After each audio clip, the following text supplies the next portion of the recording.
And so I have the honor to introduce our guest speaker today. She comes with a deep appreciation for the philosophy and practice of the science of mind and strong clear call to ministry. Reverend Lin Nowicki has set this intention: to be a safe harbor and facilitator, a focal point, lens, and mirror for those beloved individuations of spirit whom I serve, as I witness them deepening into ownership of their own magnificence and wholeness. Reverend Lin has been a member of the Santa Fe Center for Spiritual Living since 1984. She became a licensed religious science practitioner in 1993, achieving practitioner emeritus status in 2013.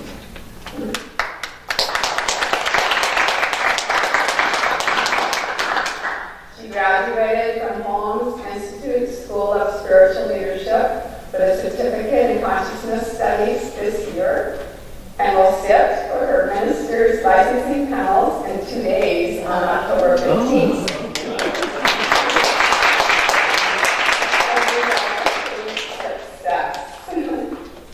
In the secular world, Lin's experience as a small business owner and manager, writer, artist, and photographer, antique dealer, gallery director, bookkeeper, tax preparer, realtor,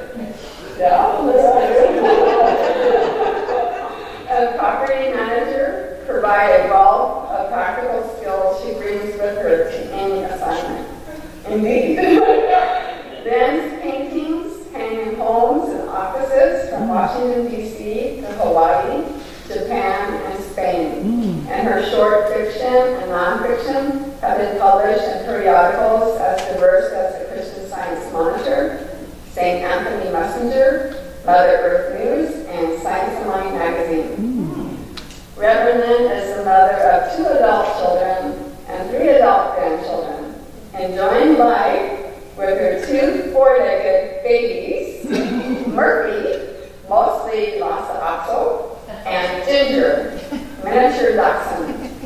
She pursues her love of cross-country road trips, interior design, music, painting, and photography, an appreciative immersion in the natural world around her. Please help me welcome Reverend Lin Nowicki.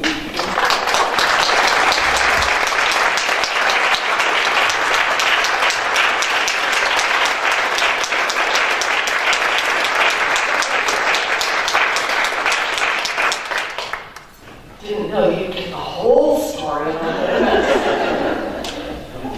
And yeah, the biggest news is Tuesday I will officially be Reverend Lin instead of my joke, almost Reverend Lin. And as you know, today the subject I want to talk with you about is the courage to love. And when I chose that title, fell in love with it. As I started gathering what I wanted to say about it, it got bigger and bigger and bigger and bigger. Pretty soon I had this big ball of string with all these ends, which end do I pull first?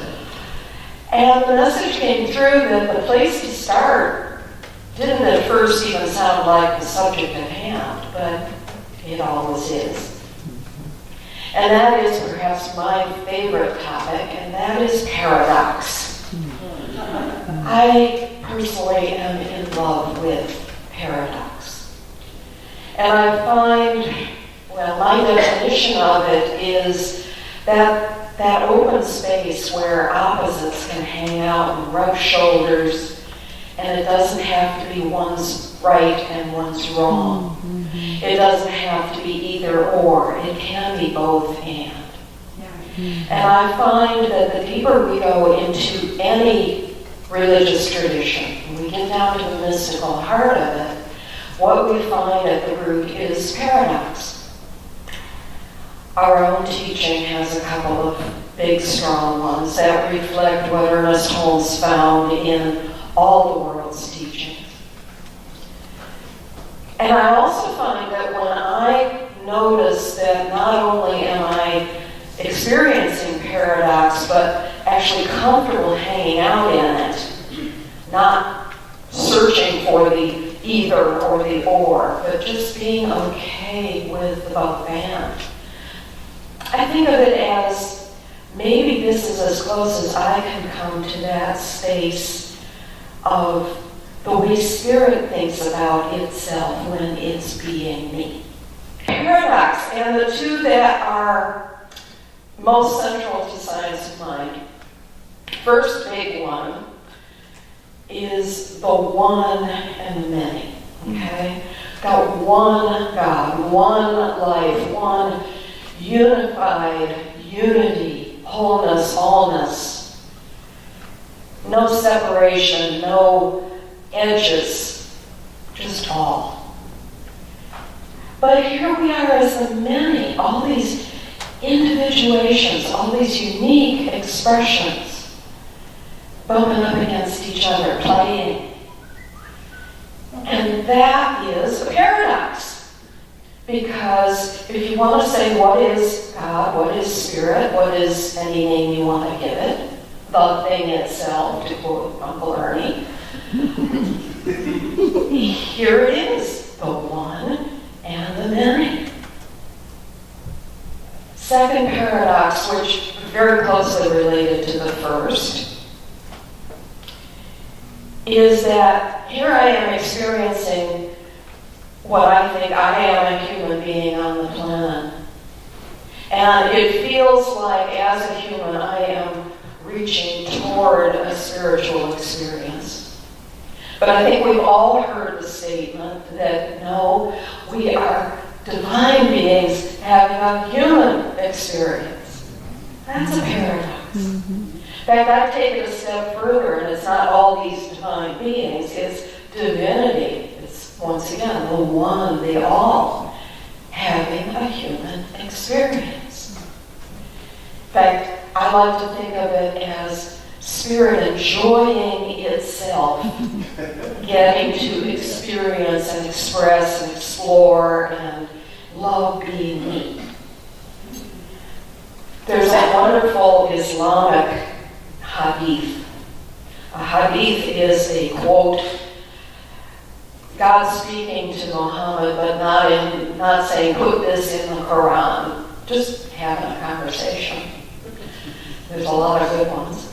But this one is God saying, I was a hidden treasure and I wanted to be known, and so I created creation. That's the one wanting to express and experience as the many. And again, the paradox. It feels like we're reaching toward, but it's right here. Because God is all there is. So on this subject of love and the courage to love, I've discovered we've got a third paradox going on, also closely related to the first two. And that is, all this time we spend wanting to be loved, wanting to love, when the truth is we are love. Love as a proper noun, love with a capital L. We don't have to go outside of ourselves. We are it. Love is another name for God. And yet here we are invested in this search.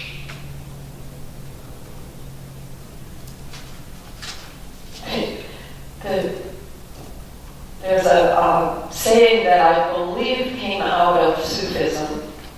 Sufis being the mystics of Islam.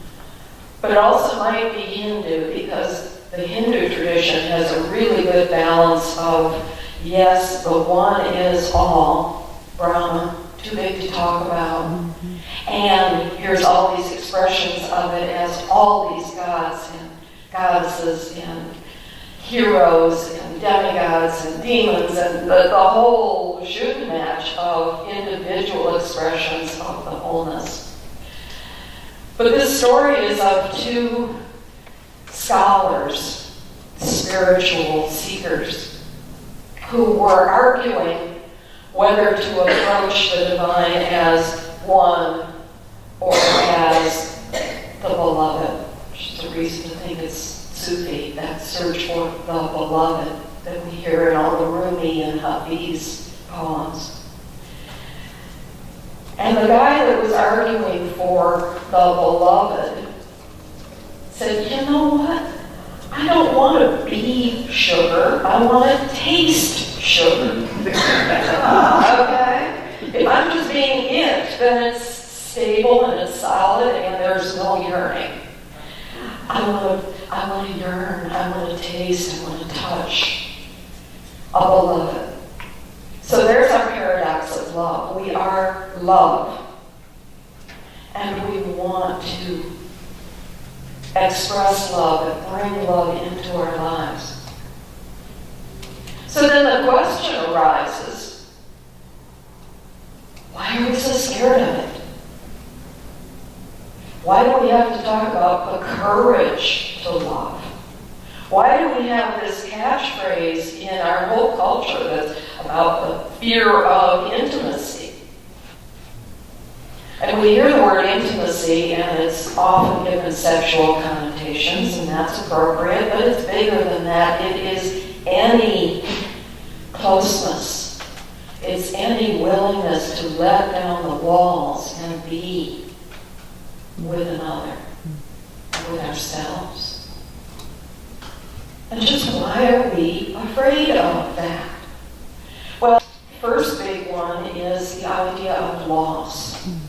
Here we are as humans in human bodies that will change and go away. In a human experience that does have ins and outs of connections and breakings apart. And we fear that. We fear loss. Reverend Catherine, what's her name?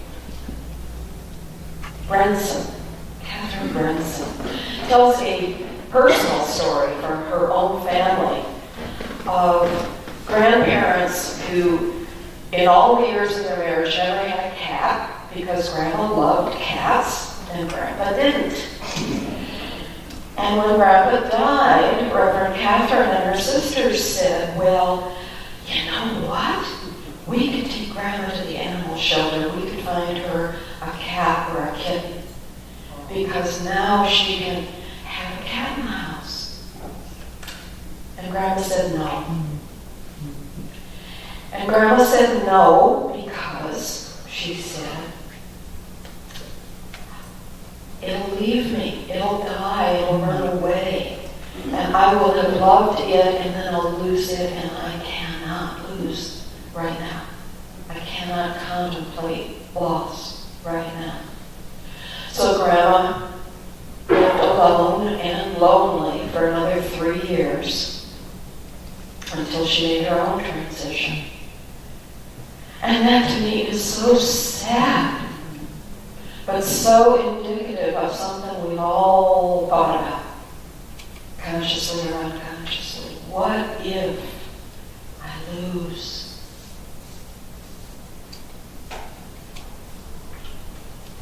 And then every time there is loss like that, we meet that person in loss and feel our own. Tina Selek says, we should treat everyone as if they had a broken heart, because they probably do. But then when we give our love, our compassion, our service toward that person in loss, we got to be really careful that we're not just out to fix them. We got to be really careful that we don't just Pollyanna religious science, it's fine, you're all right because you're loved. Well, that is true inside, but to the person who's hurting, that's rude.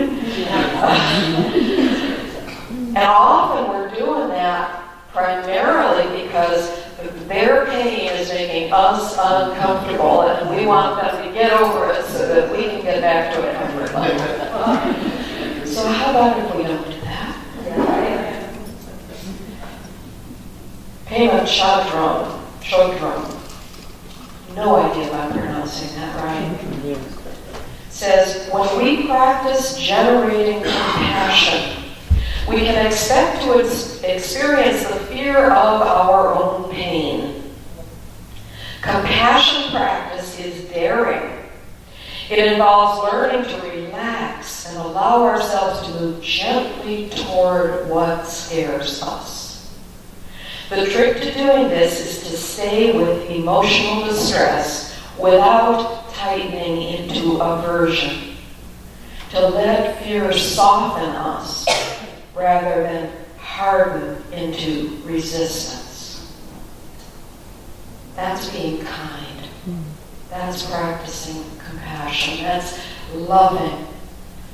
And that's having the courage to love, even in the face of this is uncomfortable. So along with loss, another fear is that just fear of allowing ourselves to be known. Love implies stepping up to being real. A quote from Pete Wilson: "You can only be loved to the extent that you are known." Mm-hmm. And one of my favorite bloggers, Karen Jandorf, I get her emails every day. They're called Peace on the Inside. But she expands on Pete Wilson's idea by saying, which is scarier, risking being seen and appreciated for who you really are, or being appreciated for the image you project? Consider this. If you don't let yourself be seen, if you don't let yourself be really known, who is it that is loved when someone tells you, I love you? Dare to be real.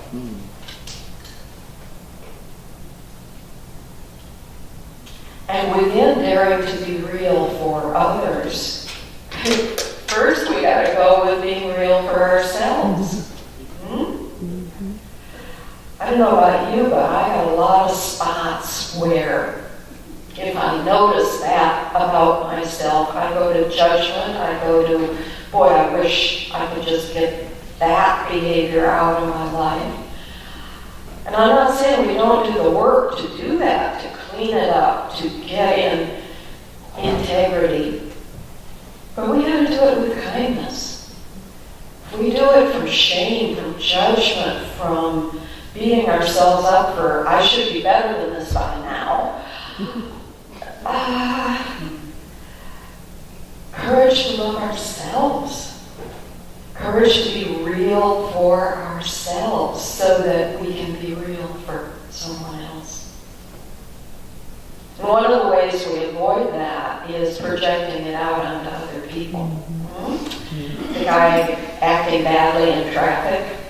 The customer service representative that doesn't seem to care that he doesn't have the answer I want to hear. But I learned a long time ago, and I love it, that when we point a finger at somebody, we're pointing three right back at ourselves. Okay? So I would suggest that as a practice, in the moment, if you really can, sometimes that's not possible. Sometimes that's just too scary. But in your treatment work, in your daily meditation time, take inventory of some of those fingers that are pointing back and say, what's that about? Just gently, just kindly, just please give me some inner information on what it is that I'm carrying, that I'm hiding about myself, but glad to point at others about. And just give it an opportunity to get some fresh air. Get some light shining on it. Get some love shining on it. The courage to love ourselves. The courage to be real.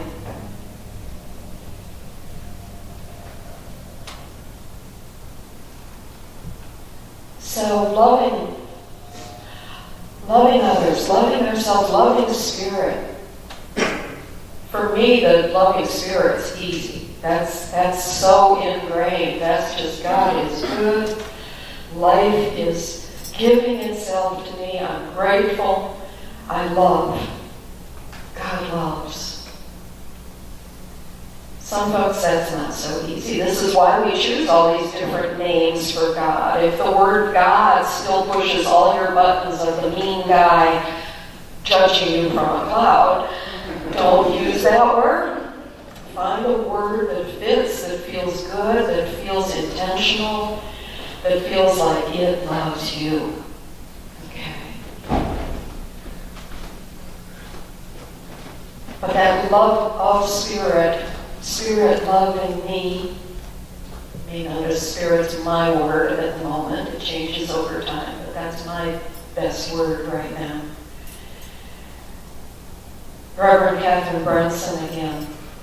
The most important intimacy we can have is our intimacy with spirit.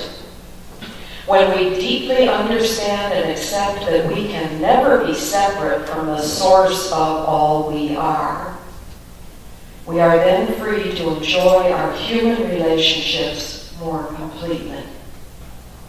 When we get that, when we feel that, it gives us the courage to love. For the last week or more, I have had running, you know how you get a song stuck in your head? Well, the one that's been running for me is that one from America back in the 70s, the line, Oz never did give nothing to the Tin Man that he didn't already have. That's our heart. That's our love. It's there. It's who we are. And a quote from Ernest Holmes, our founder, author of The Science of Mind. Love is within us. It cannot be destroyed. It can be ignored. To the extent that we abandon love, we will feel it has abandoned us. Denying love is our only problem, and embracing it is the only answer. Through the power of love, we can let go of past history and begin again. Love heals, forgives, makes whole. Step into the courage to love and find the gift that it is, the gift that you are in feeling it and owning it. I'll close with an excerpt from a poem by Derek Walcott. This is from Love After Love. The time will come when, with elation, you will greet yourself arriving at your own door, in your own mirror, and each will smile at the other's welcome.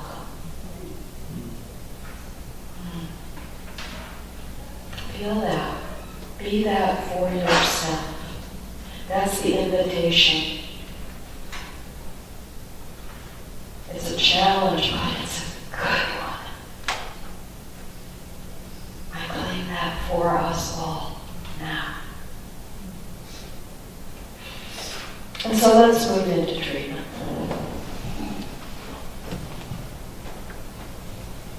Just get as comfortable as you wish to. Close your eyes if that's what feels easiest and best. And the words I speak, I will speak in first person because that's how treatment works. We treat for our own consciousness. And the universe says, yes, you are aligned with the truth.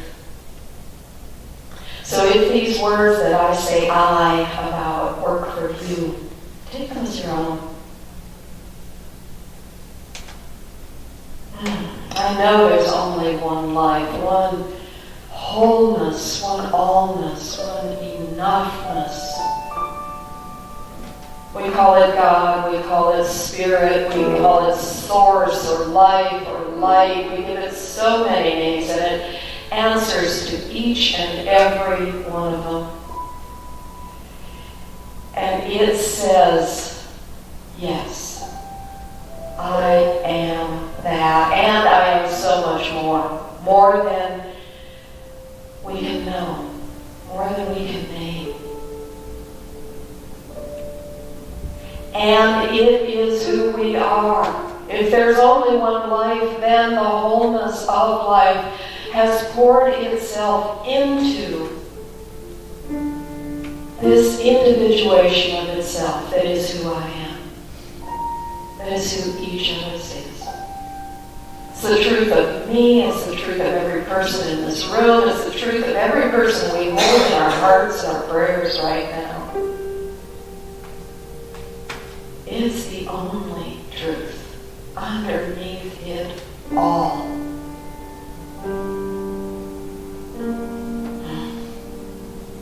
And knowing that and honoring it, feeling it and claiming it, I know and speak my word right now that means I am love.